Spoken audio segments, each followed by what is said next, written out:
Hey guys, আজকে আমি আপনাদের মাধ্যমে এই ভিডিওর মাধ্যমে শেয়ার করব কীভাবে টিকটকে ট্রেন্ডিং ভিডিও এডিট যায়। রিসেন্টলি আপনি যে ভিডিওটা দেখছেন, এই ভিডিও এডিট করার জন্য আপনার প্রয়োজন হবে জনপ্রিয় ক্যাপকাট অ্যাপ্লিকেশান আর ফটো। চলুন ভিডিওটা শুরু করা যাক।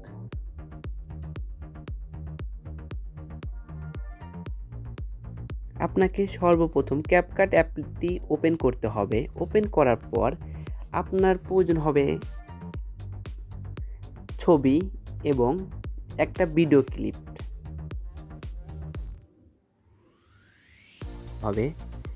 আমি অ্যাড করে নিয়েছি। এখন আপনাকে প্রতিটি ছবি অ্যাডজাস্ট করে নিতে হবে। প্রথম ছবি 0.6 সেকেন্ড করে নিতে হবে এবং দ্বিতীয় ছবি আপনাকে 0.6 করতে হবে এবং তৃতীয় ছবি 0.7 সেকেন্ড করতে হবে এবং চতুর্থ ছবি 0.7 রেখে দেবেন এবং পঞ্চম ছবি 0.6 রেখে দেব।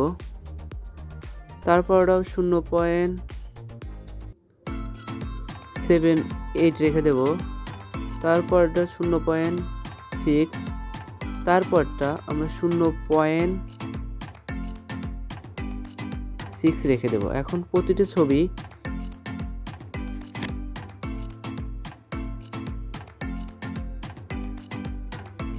ছবি স্ক্রিনে পার ধরে জুম করে নেব। প্রথম ছবি আমরা জুম করে নেব এতটুকু, দ্বিতীয় ছবি জুম করে নেব। সব ছবি আমরা সুন্দর করে জুম করে নেব। জুম করলে কি ছবিটা অনেক সুন্দর দেখা যায়। জুম করে নেব।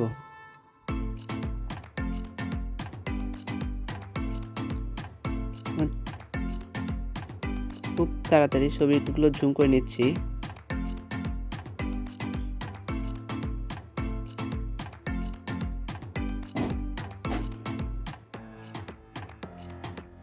জুম করে নেব।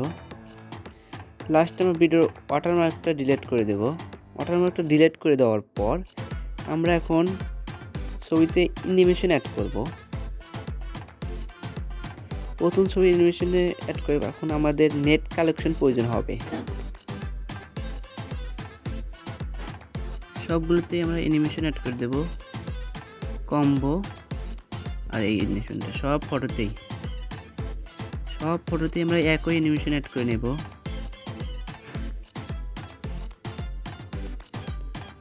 সব ফটোতেই একটা অ্যানিমেশন আমরা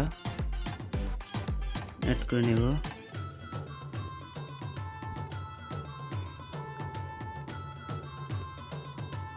একই অ্যানিমেশন অ্যাড করে দেবো। তারপরে টিক মার্কে ক্লিক করে দেবো। টিক মার্কে ক্লিক করে দেওয়ার পর আমরা এখন নতুন একটা ইন লাগিয়ে নেব। এখান থেকে ক্যামেরাতে চলে যাব। ক্যামেরাতে চলে যাওয়ার পর পুল ইন এই অ্যানিমেশনটা অ্যাড করে নেব। সবটি পুল ইন অ্যানিমেশনটা অ্যাড করে নেব। সুন্দর করে ক্যামেরাতে যাব আর পুল ইন অ্যানিমেশন অ্যাড করে নেব। সব ছবিতেই এই একই অ্যানিমেশন অ্যাড করে নেব।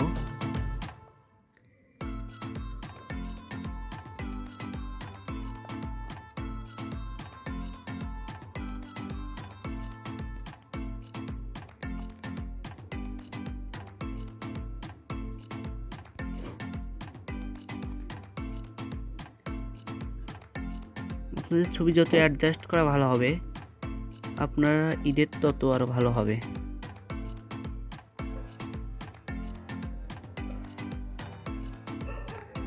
শেষ, সব অ্যানিমেশন অ্যাড করা শেষ। আপনারা যদি এই ভিডিও ক্লিপ প্রয়োজন হয় তাহলে আমার সাথে যোগাযোগ করবেন। আমার কোনো ওয়েবসাইট নেই, তার জন্য আমি ওয়েবসাইটে এই ভিডিও ক্লিপটা আপনাদেরকে দিতে পারছি না। আপনারা কমেন্টে যদি জানান আমার এই লাগবে তাহলে আমি দিয়ে দেবো। ভিডিওটা যদি ভালো লাগে তাহলে অবশ্যই লাইক, কমেন্ট, শেয়ার করতে ভুলবেন না।